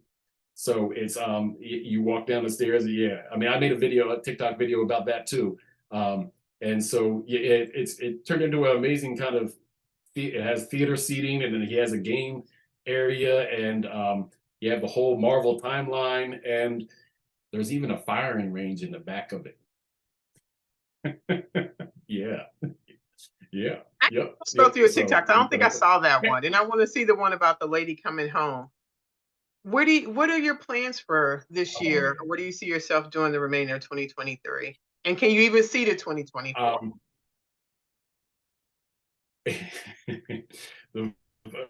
I'm laughing because, our church does vision boards at the beginning of January like everybody else does. You make it board up in January and everything. My vision board in 2021 was see you in 2022. That was it. That was all that was on my vision board. My vision board for 2022 was see you in 2023. My vision board for 2023 was, okay, let's get these books done. So what I need to get done, and I plan to get done by August 7th, which was the date of her passing, is both the first books. When I say done, I mean done. At least to the point where they're ready for publisher or whatever. I decided not to work on publishing the first one and editing the first one until I was done the second one, because I know there's going to be things from the second one I want to go back and put in the first one. Writing a book when you have ADD is a struggle. Oh my goodness, you jump all over the place with thoughts and everything. And so, yeah, I'm not a writer. I don't consider myself an author and everything. Writing is just another creative avenue for me, but it's not me. Like I'm never going to call myself an author. I'm just you want to call me a writer? I write, but yeah. So that is my goal, is to get them both done by August 7th on her passing date, and then work on, then finish the grief book, which has been writing itself for the most part. I just have to organize those thoughts and everything. That one's important, I know, because it's going to help people understand grieving people better. It's not instructional at all. It's just me really expressing myself in terms of how I feel, how I've seen things, and how I feel about the way people try to talk to you and everything through your grief process and everything. And I'll say in there, I was like, please don't have your feelings be hurt if you said some of these things to me. Everything. I don't hold it against you. I just want you to understand, no, I don't want to hear the same old. Look, some people sound like they're a Christian T-shirt store when they're talking to you in terms of your grief. Okay, so, I want you to dive into that, Mark. I want you to talk about just what comes to your mind, because one of the things about this podcast, there are people listening that have someone that they love that's grieving, and they don't want to say that dumb thing. They don't want to come off. They think they're coming off as encouraging, and talk about some of those things, because people need to know, don't say that. Yeah. Look, and there's a lot of things not to say. First of all, the first thing I would say is, don't feel like you need to say something, period. first of all, if you don't know what to say, that's because there's nothing to say sometimes. Be there. That's it. Just be there. I mean, if you send a text message in a day like, hey, you're on my mind and everything, I'm just thinking about you. I'd like to come visit you. I don't need you to even speak. I don't need you to say anything. I just want to be there with you. And if you talk, one thing I've been telling people is do like Oprah, which is if you're talking to them, be like an interview where Oprah only talks long enough to keep you talking. That's what a good interviewer does. They ask you a question for you to answer. Yeah, you're great at it. So, and that's the thing, is that's what you do. You don't sit there and try to, relate and everything. And that's one of the biggest things I'll say. For the love of God, please don't try to relate. Please don't. If you haven't gone through their grief at all, please do not try to relate. And I'm gonna say this because I've had people relate on different levels and everything. But I will make a point which will make it a little easier at the end. I've had people like, oh, I know just how you feel. I lost my grandmother. So what you're saying sorry is for you miss grandmama waking being up with your gone, but it's grandmother not in the bed every same. morning too. Right. Like you miss rolling over and seeing your grandmom in bed with you. Is that what you're saying? You miss those intimate moments with grandmom? I don't think so. Stop it. You don't know what no. So yeah, don't do that. And people even with divorce. And I had one person, don't know him. I know him well enough and everything, but he's like, man, I just think we should get together and everything. He's like, I'm going through it too and everything from this divorce. And like I said, thank God Tanya left her peace with me and her patience with me, because I'm thinking to myself, I'm like, dude, I didn't even like your wife. Please don't compare her to my wife and me losing her. Like, don't make that comparison. It's not the same. Stop that. Like, no. Now, where I'll bring it together though is the thing that is similar is when you go through a divorce, you lose this person, lose this person, your whole world has been blown up. And that's where I'll give you the similarity is you've had your whole world blown up. No, your love for your spouse was not obviously the same as mine was, because you just you went through a divorce, and so there's no way it was on the same level. But your world is now blown up, and you now have to figure out where you fit into this whole entire life and everything, and all of that. So that I will agree with them on, is that you can relate on that level. And in terms of relating to the loss level, no, because it just is what it is. So in terms of going forward with other things, I would tell them not to say, A, don't relate. Don't try to speak if you don't know what to say. And if you are going to speak, think first. Don't just, be quick to feel like this is not a speed question. You're not, on a game show or whatnot where you have to hit the buzzer and give an answer right away. Think before you speak. And really, I have some amazing people around me who are very good at that, and very good. And I've been amazed, who God put around me after this and everything. And they're very good at thinking before they speak, and or text or whatever they do. And what they say ministers to me, and it means a lot to me because I know they put thought into it.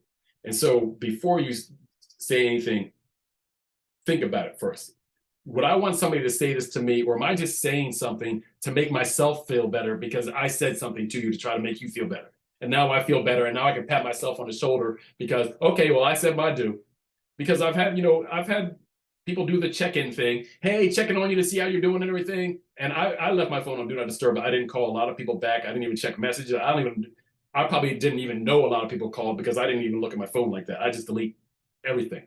But, there's a lot of that where, don't just send a text checking on somebody, especially if you send that message and I actually respond to you and then you don't even respond back ever again. Like, okay, well, you're now off what is that? Like, that's how I know you just did a check-in. I feel better now. I did the check-in and I'm a good person.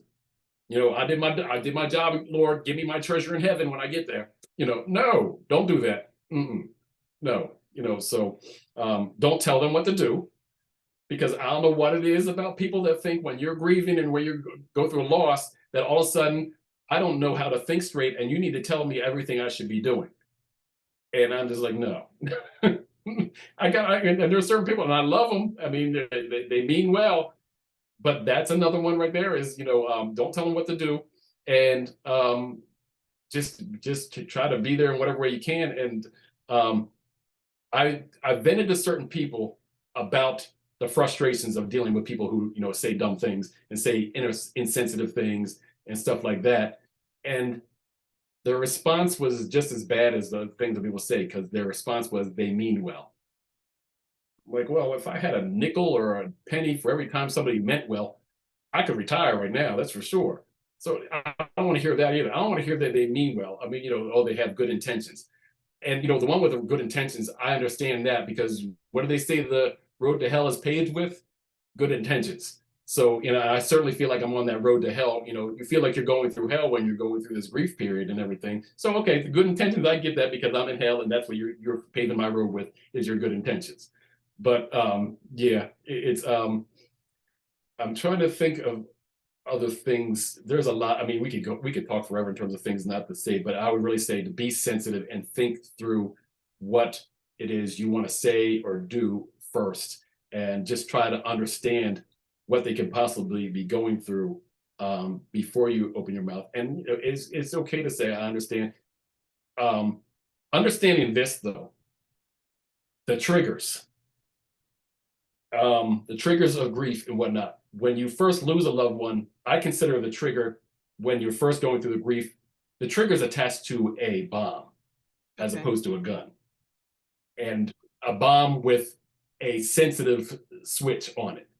And any tiny little thing, it doesn't have to be anything. You could say one word which just triggers it and whatnot. And it's not your fault, but it may end up being your situation, because you might end up having to handle them crying or breaking down in front of you because you said something, and it's not your fault. I mean, like I said, if you said the word Shih Tzu to me, that's what we had a dog named Tiki, and we had a dog named Marley, and Tiki died in August of 2016, right in front of the fireplace. Tanya died in August of 2020, right in front of the fireplace. Marley died in 2021, right in front of the fireplace. So, we can say fireplace, and that could be a trigger for me. I mean, it's really that simple. So it's not always your fault, but you might still have to deal with it. You might not understand why they falling apart. All I said was cereal. It could be anything. And just understand it, especially initially right at a time, there doesn't have to be a reason for the grief. There doesn't have to be a trigger or whatnot. Everything is a trigger. And like I said, it's like a bomb exploding, like just get sensitive. And then as it turns into the trigger of a gun. And one thing I, tell people is, the problem with the triggers is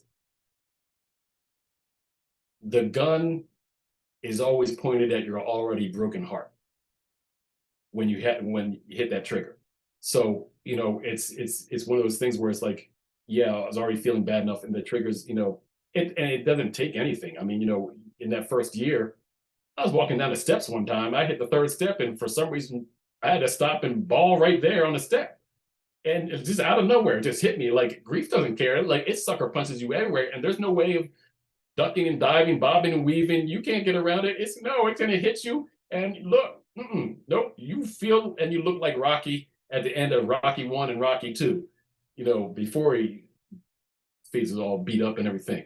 That's what grief does to you. And you don't have any. There's no defense. There's no defense at all.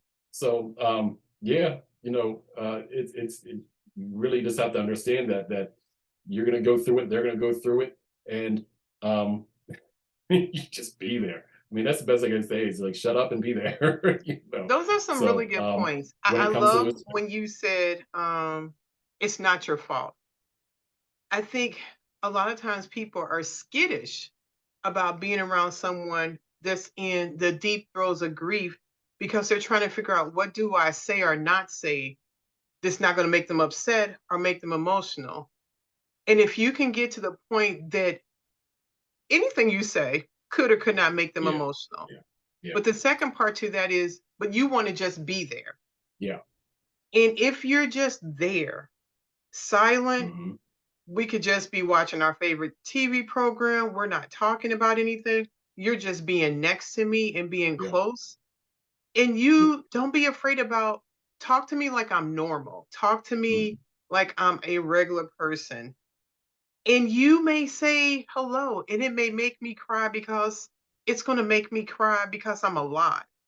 But once you get outside of Mhm. yourself and say, this is not about me, I'm just going to be in their presence. And if they cry, they cry. If they don't, they don't. I don't control this. And Yep. just be there. That goes such a long way because it takes the Yep. tension out of the room. Like you said, Tanya did with that lady. When you go in with your energy and knowing what your purpose is to just be there, you're there to Mhm. change the atmosphere a little bit at a time.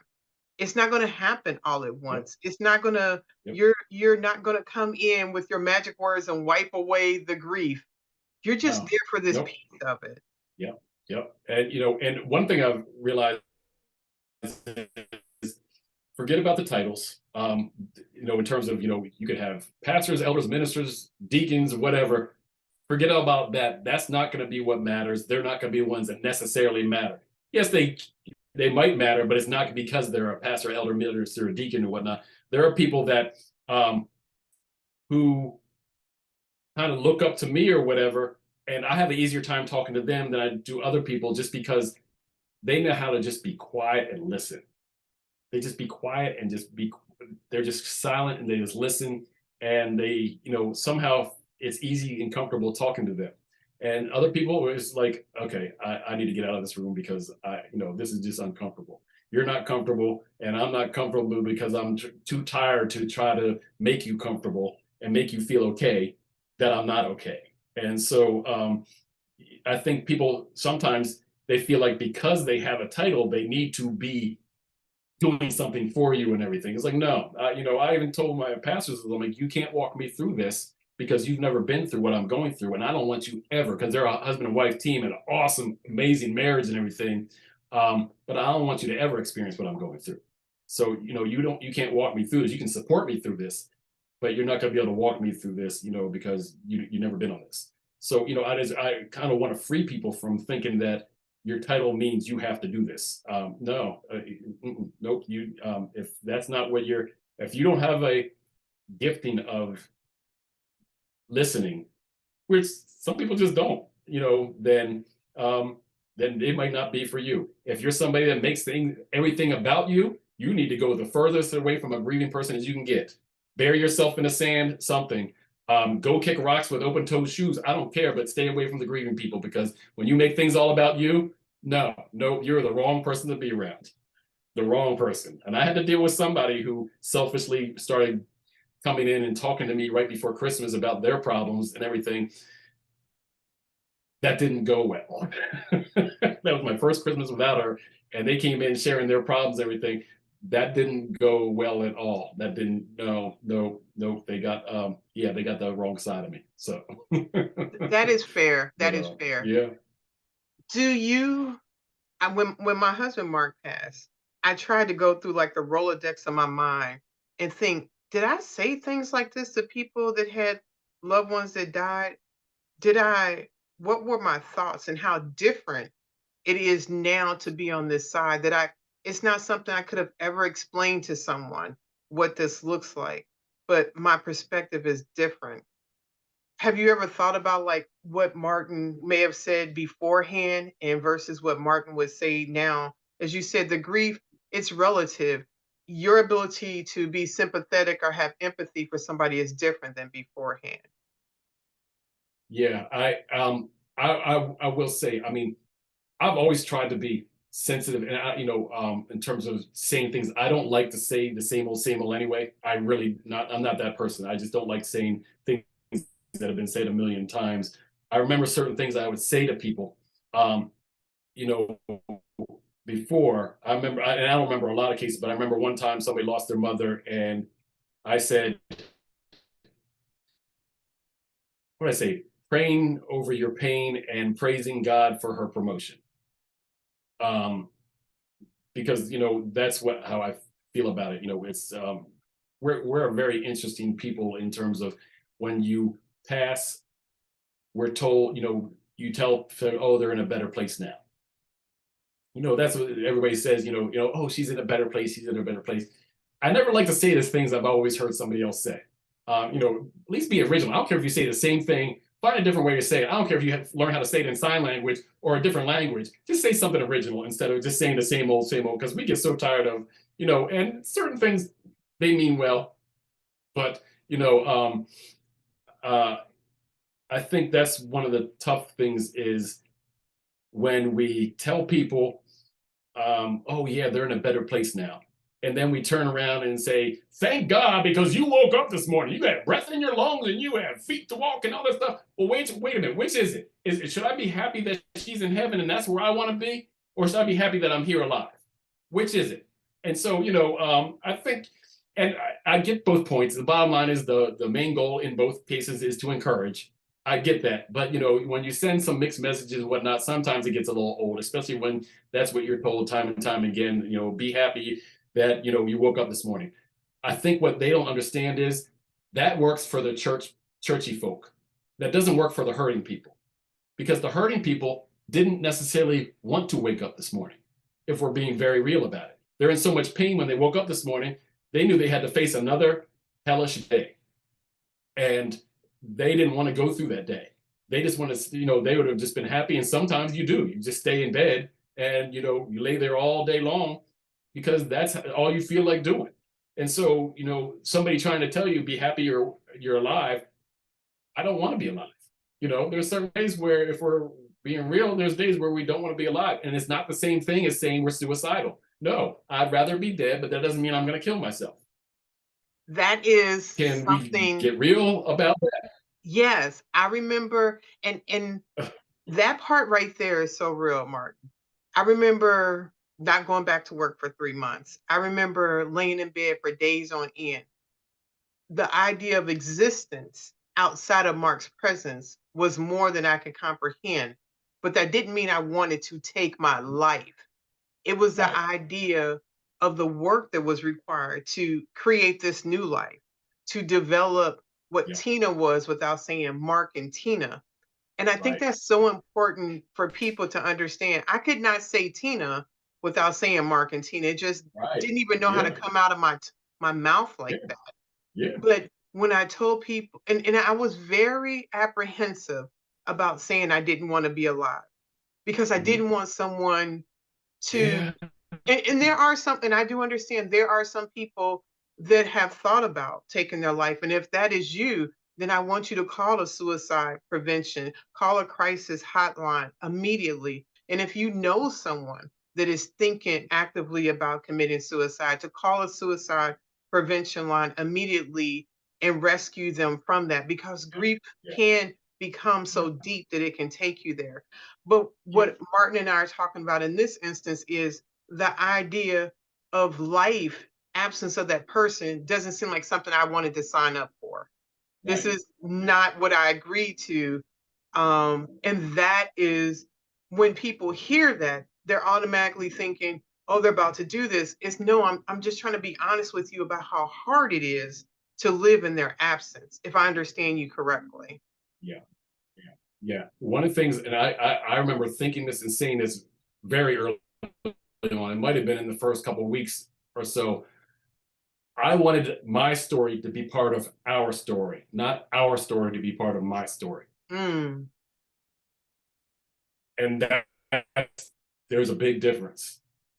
I wanted me to just be part of the overall package, of walking out the rest of his life as being Tanya and Martin, not Martin, Tanya and Martin, and back to Martin again.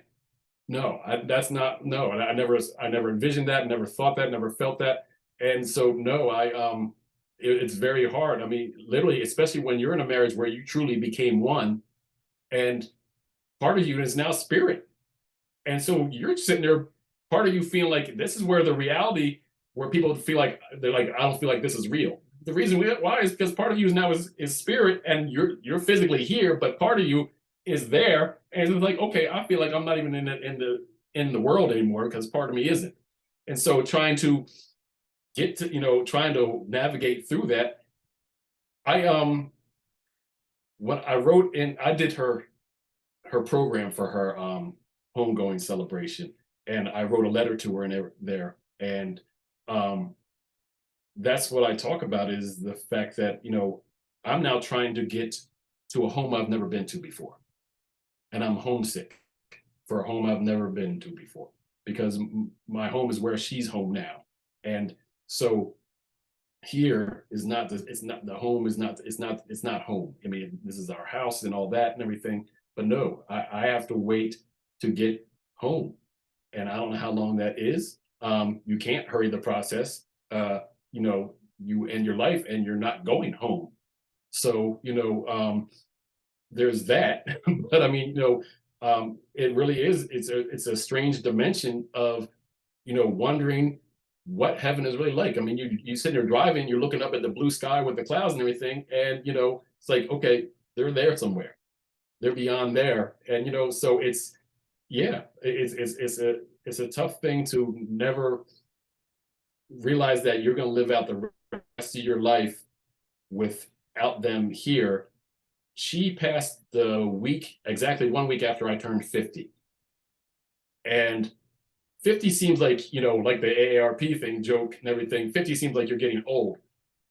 50 felt extremely young as soon as she passed. I felt like I had way too much of this life left to live without her after she passed. I was like, I had, before then, hey, I could live to 113 or whatever. But now I'm looking at 50, I was like, good Lord, I got so much life left to live, and it has to happen without her being here. And that just it's a tough thing to take. It's a tough thing to walk through. And, it just seems like a long, long ways to go. So, but I also believe in purpose, and life is not about living a long life. Life is about living your life on purpose. And when your purpose is up, your purpose is up. And it's not, according to what my purpose is for Tanya, because if my purpose for Tanya would be her being here until we started saying, not until death do us part. We said until the rapture. We're getting raptured together, chick. Me and you just gonna and be gone, and we're in the rapture. Forget about the whole death thing. No, we're gonna be good. So yeah, it's really trying to figure out how long I'm gonna live, and I never get sick and everything. So I'm like, am I gonna live as long as I feel like I'm gonna live? Because I've never been hospitalized. I've never broken a bone.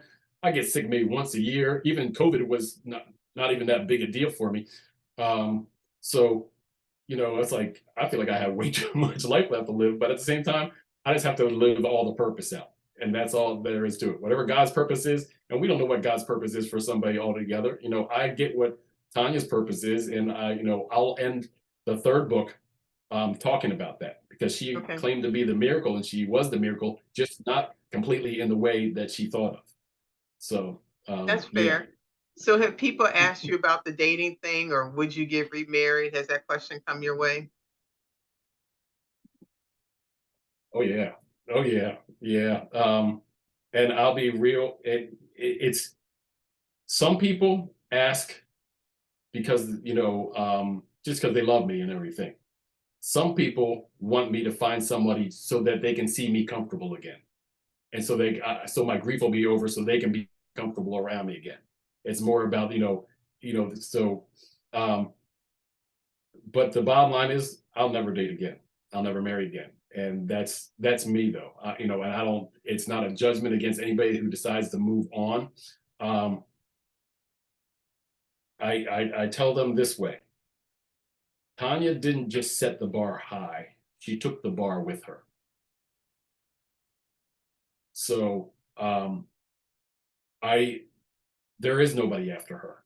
There isn't. There's just nobody after her, and I'm fine with that. I mean, I lived the first 50 years of my life being about relationships. Hers being the godly one, and just about everyone before that being the ungodly one. So I've been there, done that enough. The rest of my life is God, and whatever what God has for me to do. And there's no purpose that I could see in me being in another relationship. There just isn't. I just don't see any purpose in it. I mean, no. I just, when I think about it, I'm just, it's not me being emotional. because most people thought it was just me being emotional. You know, it's like, oh, she's going to do it. There was that at first, but I've always been rational about it. No, there is just nobody after her. And some people that have been in that kind of marriage understand that, even if they go on. And I'm fine with people moving on and finding somebody else. Some people seem to do it a little bit, but you know, I get it. It does seem like men move on and get married or find somebody else a lot quicker than women. And I credit that to two things, if you want to call it credit. Maybe that's a bad word to use. I say that for a couple of reasons. First of all, let's be honest. Men have a lot easier time finding a good woman than women have a time finding a good men these days. I mean, that's just the truth. You know, it doesn't have to be you going through grief or whatnot. No, it's just a lot harder to find a good man. And you know, I don't blame the system, don't blame whatever the reasons are. That's not the point. The point is you just have a lot harder time finding them. And secondly, I mean, if we're being honest, I know some people get offended if I say this and everything, but it's true. It's like women are more emotional and they hold things longer than men for the most part. So it is harder for them to let go of what they had, even when it's something bad. I mean, you know, there's women, you know, who have been in bad, even abusive relationships who don't let go of them. So if they lose a spouse suddenly, they have a hard time getting past that to move forward. So between the fact that there's hardly anybody to move forward to, and the fact that you have a hard time letting go to move forward, it's really hard for women to find somebody new. As for me, it's nothing to do with anybody else in this world.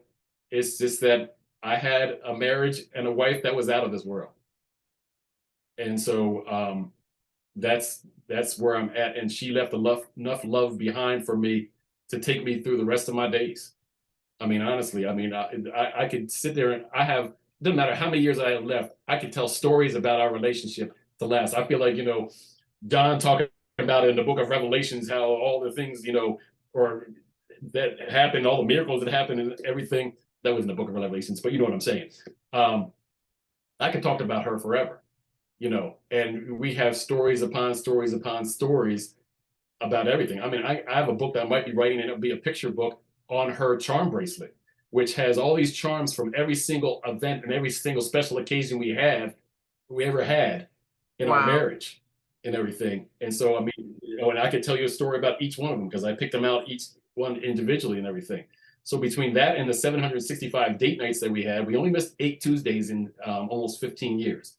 And the last one was because she was in the hospital the day before she started hospice.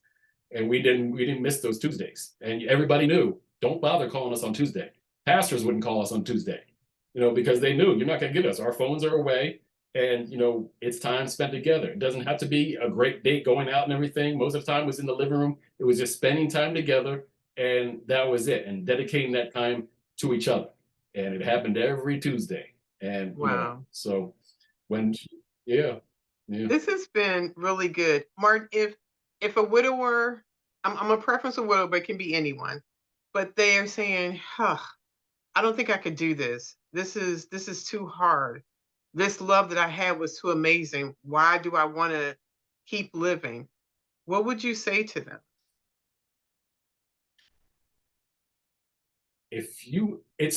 I would say it's hard for people to live when they don't know their purpose anyway. Miles Monroe, you know, said, you know, where purpose is unknown, abuse is inevitable.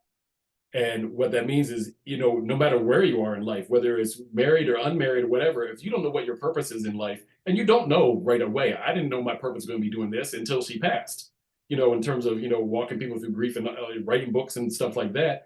But it's really, it is hard. And, you know, of course, God never, he said right up front, things going to be hard. If you follow me, it's going to be a hard life and everything.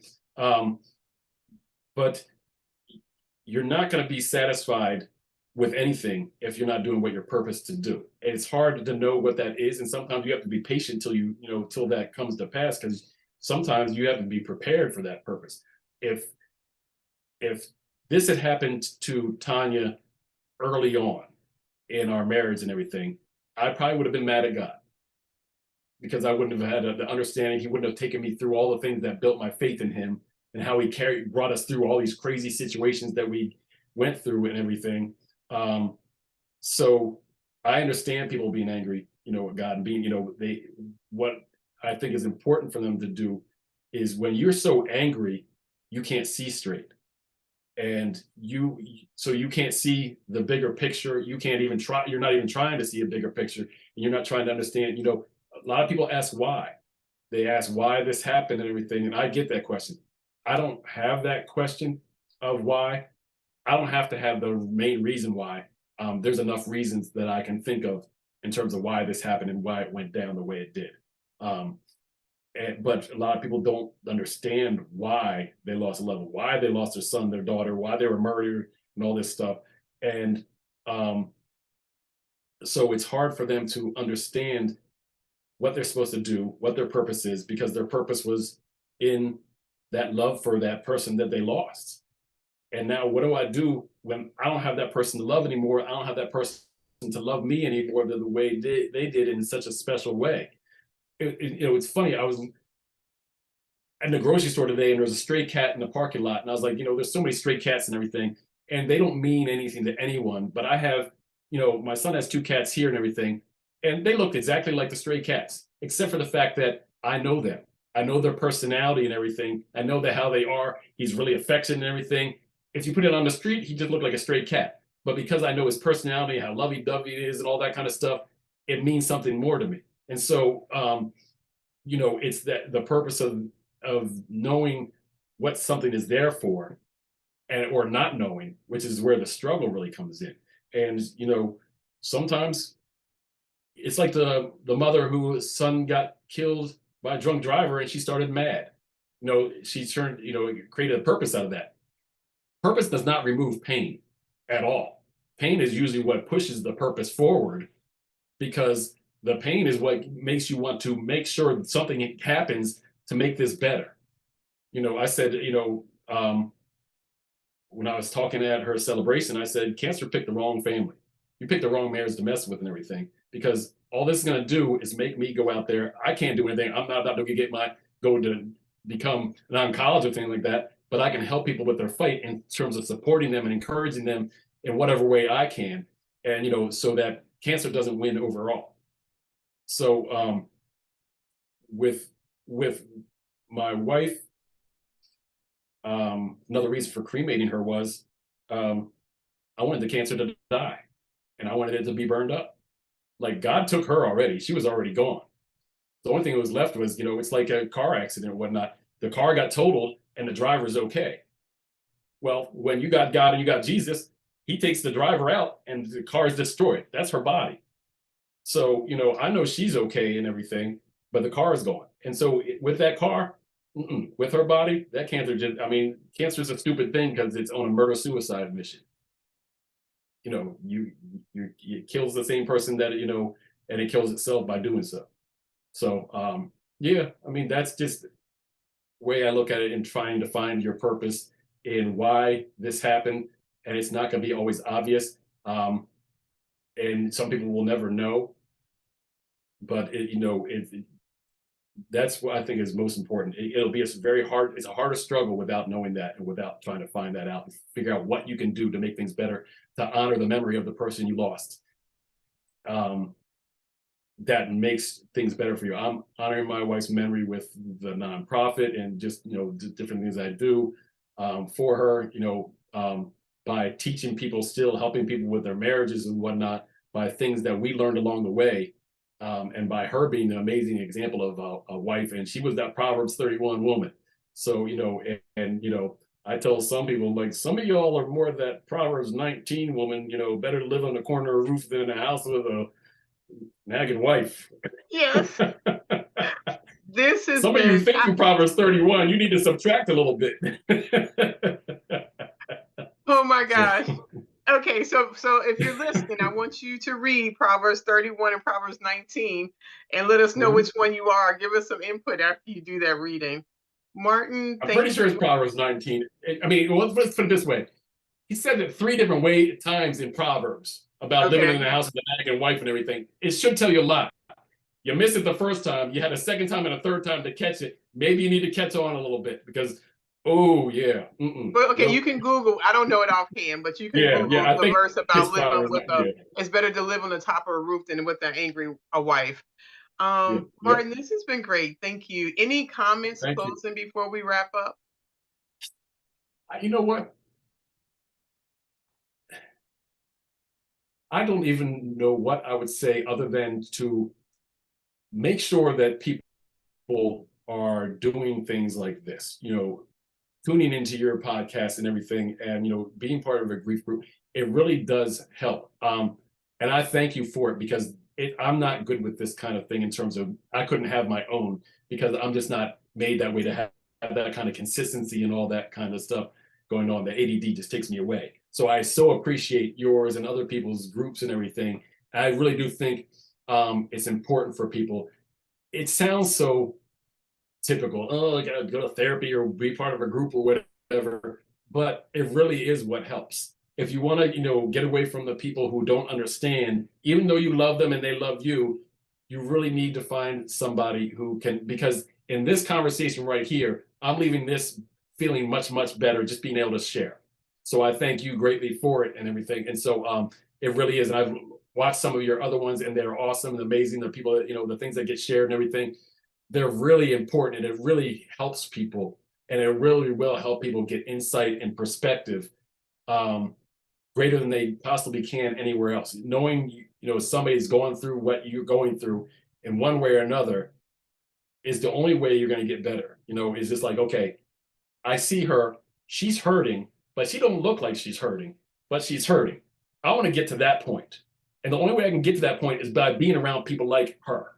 It's like who you hang out with is who you become. That's what our bishop says all the time, and it's true. So if you want to, I won't even we don't call it healed because we don't ever feel like we're healed from this. But if you want to somehow feel like you're living again, you need to get around people that have been through it and are living again. And so I highly, that's my biggest suggestion, advice to anybody is to make sure you spend time getting in these groups. And honestly, online is a lot easier sometimes than getting a therapist because you can jump on anytime. I can go watch your videos from last month, last year, or whatever. I don't have to wait for a therapist. I can watch anytime I want to get, something out of it. And you'll always get something out of it. It could be the littlest thing, littlest nugget, but it'll be the nugget that changes your day. So no, I really think that's the most important thing for people is make sure you have people around you. The people God put around me during this battle was some of our friends. One that I consider a big sister, and I said this. This will be my last thing, but when I was on the road, our friend, she had lost her husband, who was a great brother, great father, great husband, everything. 3 months and 1 day or 2 days earlier than my wife, and it was devastating because he was an awesome, awesome man and everything.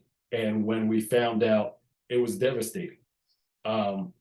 And so we kind of, early on, kind of went through that grief together and everything. When I was on the road one night, I have my funny moments in saying funny things and everything. I sent her a message. I was like, you think it would be appropriate when it comes time for you and me to have to minister to other people, if the first person we have to minister to, you think it would be okay if we slapped them in the back of the head because we went through all this to help them? So, like my thing is like, thank you. I went through this because I got to minister to you later on and explain this. So, and hey, I understand that. And I said to her, I was like, I do understand that means that, somebody like Sarah would be smacking us on the back of our heads right now too. So, because she went through what she went through to help us. So, but yeah, I mean, that's the thing is you grab onto somebody that's been through what you're going through and they help you and you help the next person along and everything. And that way, nobody's starting from scratch. You're not starting from point zero. You're starting from a little bit of experience that they can give you to help you out and everything. To almost like a little bit of a cheat sheet for grief. So. That is solid. And thank you for that recommendation. Two things come to mind when you say that, Martin. Going back to something we talked about where people are giving you comments. At the point when my husband died, I didn't need someone to tell me You're not going for this for yourself. You're going for this for somebody else. You almost got slapped right then, not wait until later. Because what I needed you to do was acknowledge my current pain, my current grief, and my current hurt. I understand that God can take my pain and make it into purpose later, as He is doing now. But at that moment, I don't need you to give me churchdom. I don't need you to give me uh, all those good answers. What I need you to see is I have to go home and go to that bed by myself. I have to go to make dinner by myself with those dishes and sit at the table that we sat at together. I still trust God. I still trust, but this Yeah. process, this pain, I have Yeah. to go through, and I need you to understand that. And when that pain does get turned into purpose, that's when I need to hear those encouraging words that that's what God did, and this is where we're going with that. That is critical to Yes. know. And just to be able to say yes, I do need to be with people that can understand me because I don't have to sanitize what I'm going to say. I don't have to package this in a Mhm. way that's palatable. By the sheer fact that you may have Mhm. lost your spouse, our grief is different because just like your marriage was unique and mine was unique, but you understand the concept of this pain. You understand the concept of the Mhm. level of grief that I'm going through. And it makes it a safe space to be able to have someone that Yeah. understands me and what I'm going through. And I can just easily express what that is. And if you're not able to find someone, y- a therapist is huge and important in this process to be able to do that Yeah. and to connect to somebody. Shameless plug, Widowhood Real Talk with Yeah. Tina does have a private Facebook group. And that private group is for the idea to be able to share some things we may not want to put on the public group because it is a different Yeah. conversation to be able to be had. Yeah. Martin, Yeah. thank you so much. Thank you for bringing a male voice to this conversation and for other men to know Yeah. it's okay to share your pain. You're going to say something. Go ahead. I'm sorry. No, no, I was gonna say absolutely, and no, I think it is important because it's taken for granted what we're thinking and what we're saying, or if we're not thinking or saying anything. So no, I appreciate it, and yeah, anytime, anytime, anytime. I Yeah, feel like there will be a part but two. I mean, we have talked almost for like 2 hours, and I feel like there's still more untapped that's cool. information. So Yeah, we probably will have yeah, a part two, but we're going to wrap up for now because this will be a lot for people yeah. to digest. But I think it will be helpful. Thank you so much, Martin. You have a great evening. Oh, thank you, and yes, you have a great evening too. And yes, we will do a part two, no problem. Okay. All right. Have a good night. All right, you too. Bye bye. This was by far the longest conversation I've had since starting this podcast. And Martin was worth every minute. I am so grateful that he accepted my response that I just randomly sent to him through TikTok to have a conversation. I'm glad for him to bring a male perspective to grief. I know that we're in a day and time where we don't always separate men and women, but we do go through different journeys. And I'm glad for Martin to be able to share because there are not a lot of widowers out there sharing their story. So I am grateful for him to join the conversation. And I'm grateful for you if you stayed in for all 2 hours of it. Have a good day. Talk to you later. Thank you for spending another episode with Widowhood Real Talk.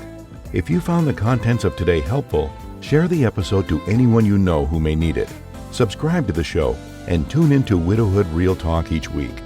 Then visit widowhood-realtalkwithtina.org to join the community and access additional resources. Remember, you are not alone in this journey.